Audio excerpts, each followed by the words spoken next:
Let's head into our moderators, Suryo Soekarno, which is the VP Customer and Market Intelligence of Maybank Indonesia. Mohammed Ghifary, the CTO of INEA Digital Edu. Dondy Bappedyanto, CEO of Biznet Geo Nusantara. And finally, Dambo, Head of Cloud AI and SEA of Google Cloud. Let's put our hands for all our panelists and moderator. Hello. So good afternoon, everybody. So the topic today is about data, and as you know, data is the new gold. It's the new strategic asset, right? And actually, data is the reason why we have this whole humongous data center industry, right? If data is not important, why would we have so much data centers in Indonesia? And you were saying that there are so many in Indonesia growing, and it's growing really fast. I think double digit every year. And so here I am going to moderate. We have several speakers here. We have Brunba Ren from Google. We also have Mr. Dondy Bappedyanto from Biznet, also a data center provider. So we have a little bit of competition here going on. We have Google with the data center and their AI. We also have a Biznet. And we also have our good friend Mohammed Ghifary here, CTO of INA Digital Tech, which provides government tech services to our ministries. So very interesting. So let's without more ado, let's start our discussion, right? So let's start with the Ranva. Got a question. So like we were saying, data demand for data is growing by leaps and bounds in Indonesia, which is driving the growth of data centers, right? So how do you think data centers in Indonesia will need to evolve in the future in order to support this demand for AI and then this overall demand for data? And what kind of things can we expect in the future in Indonesia coming from Google, coming from the competitors? What kind of environment can we see in the next 2 to 3 years? Yeah, thanks for the question.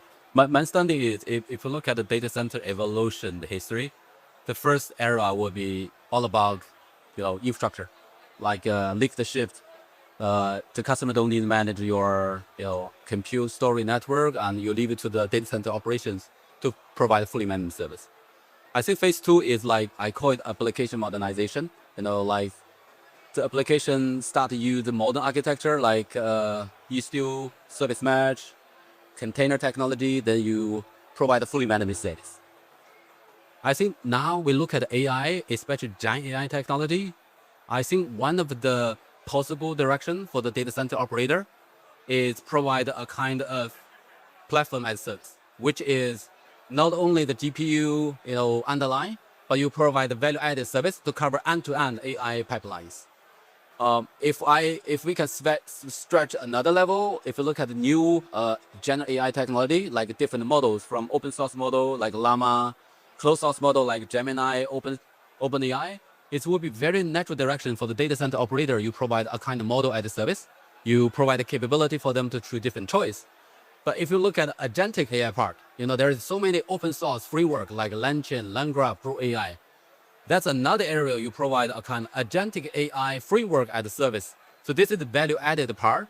So to me, if you look back to the history until now, what is going to happen is very natural trend. I think this something could be, very soon will be happening from my point of view. Yeah. Very interesting. So you're saying that in the next couple of years, Indonesia will start seeing data centers combining their infrastructure together with more advanced AI, agentic AI. Yeah, or value added service and the platform as a service, even like framework as service and model as service. Right. So we already passed the era of just infrastructure, compute, network, storage. To be honest, what's your unique values? How you compete in the market? You need to provide a value added service. Right. So that's, I think, one of the direction could be think about. Interesting. So let's go to Biznet here by Dondy. So in your opinion, how will this AI revolution transform data center landscape, and what opportunities, what threats do you see especially from your point of view as a player, as a data center provider? What are the things that you see? Okay, thank you for the questions. So here's for the data centers providers landscape, the AI itself. I see that a lot of data centers right now still built like before last year's, right? In the last 5 years. And when they built that data centers, they haven't seen the AI wave will come as today. So they built it just for the regular co-locations. Per rack, probably maximum under 10 kilowatts. Now, minimum for the AI CPUs or the servers, it requires about 20 kilowatts minimum, right? That's per rack. And then the newest GPU, the B200, will require around 100 kilowatts. So the challenges is that for the existing players, for the new players who just built their data centers in the last year or this year's, probably they will fit in with the AI requirement. But for the existing players, they need to retrofit their data centers. That's the big challenge. Retrofitting the data centers requires a lot of capitals, right? And then you need to, like I said earlier, 100 kilowatts, you can use the air cooler. Definitely you need to do a liquid cooling, whether it's DLC or immersions or whatever, right? But it requires a bit of capital just to retrofit that. So that's the challenges. The trend is that if your data centers doesn't want to, to move to the AI, you're gonna lose business. Because in the future, people will move to AI. Whether it's the hyperscale who will run your data center or the customers, your enterprise customers who move to AI, they will run your data centers, colo data centers, and they will require that much of electricity. So that's the threat, the challenges. The opportunity, of course, definitely. As a data center provider, we can sell a lot of electricity. That's our dream, right? Previously, we can only sell 10 kilowatts. Now, per customer is probably 1 megawatt. So yeah, that's the opportunity, but also we have a lot of challenges on that. And is Indonesian local data center providers, are we ready to compete in this age of AI?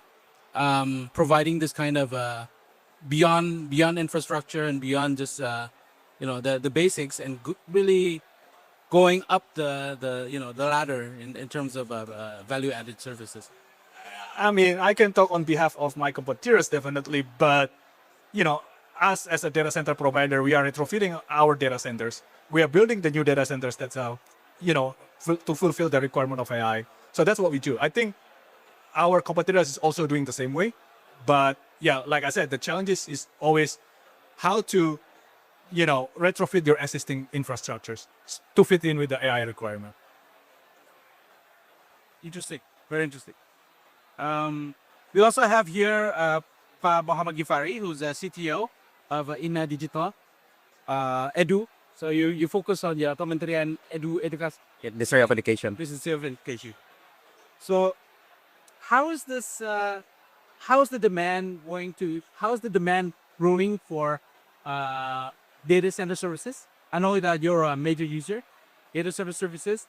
You were saying that you have so many platforms on the cloud right now for Kementerian Pendidikan, Yep. right? And where do you see demand going? Is it going cloud? Is it going on-prem? And how do you see that the development of AI and data centers in general, how is that going to drive your innovation and growth in your services as well as in the government, do you think? Okay, thank you for the opportunity. Probably first, it's a bit disclaimer that I don't know anything about data center technology in terms of the hardware side. So yeah, basically I'm the user from the software development side of work in this case. So yeah, we're helping the Ministry of Education to build some, software product development, basically collaborating each other to support them for making better policy making and implementation in field. So if I decompress the main value of modern data center and AI into a keyword, main keyword is productivity, which could be like into two streams. The first stream is like enabling effective policy making and implementation. The second stream is optimizing our internal workflow or ways of working, basically. So for the more effective policy implementation, I think from the Ministry of Education side, it's very clear that the main outcome is to improve the basic competency of the students. Basically, the student learning outcome become like North Star objective, and everything that actually relate to the technology adoption or intervention need to be goes around there. And I think by leveraging flexible infrastructure provided by Google, actually, we can actually make some more iterative and agile development and operation, so that we can deliver our products in more agile and innovative way. That is actually kind of not that probably popular in the past, like because probably the idea is already there in the ministry, but because the technology is not probably at the time before using a cloud or flexible infrastructure, it's not possible to deliver in more agile way, and validating the user experience and then iterate deliver, basically doing the discovery, delivery, and distribution is actually not possible. Normally, I start with a big bang and leave, right, in the past. And we don't validate further. So this is actually a big example on our experience that we first, after we actually built like the enabler in the first place, like observability system, and then we know the baseline that, okay, this the level of the student learning outcome actually still there. And due to the COVID-19, there's also learning loss, and we can see the data that there's learning loss happen. And then the idea is actually to empower the teachers more with the student teacher learning platform. And it's also like, evolving. In the first place, it start with the prescriptive platform, just a static information for students, for teachers to learn the new curriculum. But it becomes more like a community-based learning platform where all the teachers in across the country can share the best practices and the knowledge to each other. And then the main thing that I want to say, because of the flexible infrastructure, it's easier to pivot from the first shape of the platform into the community-based learning platform. And we also implement like generative AI features to make sure that the customer experience, or sorry, the teacher experience is also improving with by accessing the content in more conversational way. You think there will be a time when AI will help empower these teachers?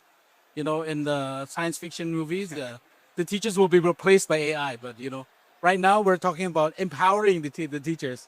We're probably like 200 years away from AI replacing the teachers. But what do you think? I think what we learned from the past experience, I think it's kind of like being a co-pilot. Like, yeah, for myself, it's like a software engineering side. I have the co-pilot with maybe Gemini Code Assist, stuff like that. I think we position the AI as an assistant for the teacher, basically, since we believe that the human touch of the, to improve the student learning outcome is still indispensable in this case.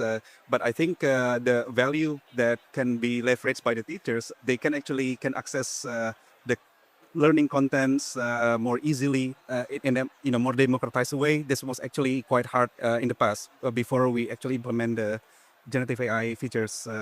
So it's more like being a smart partner or smart assistant for the teachers, so that they can deliver better in the classroom.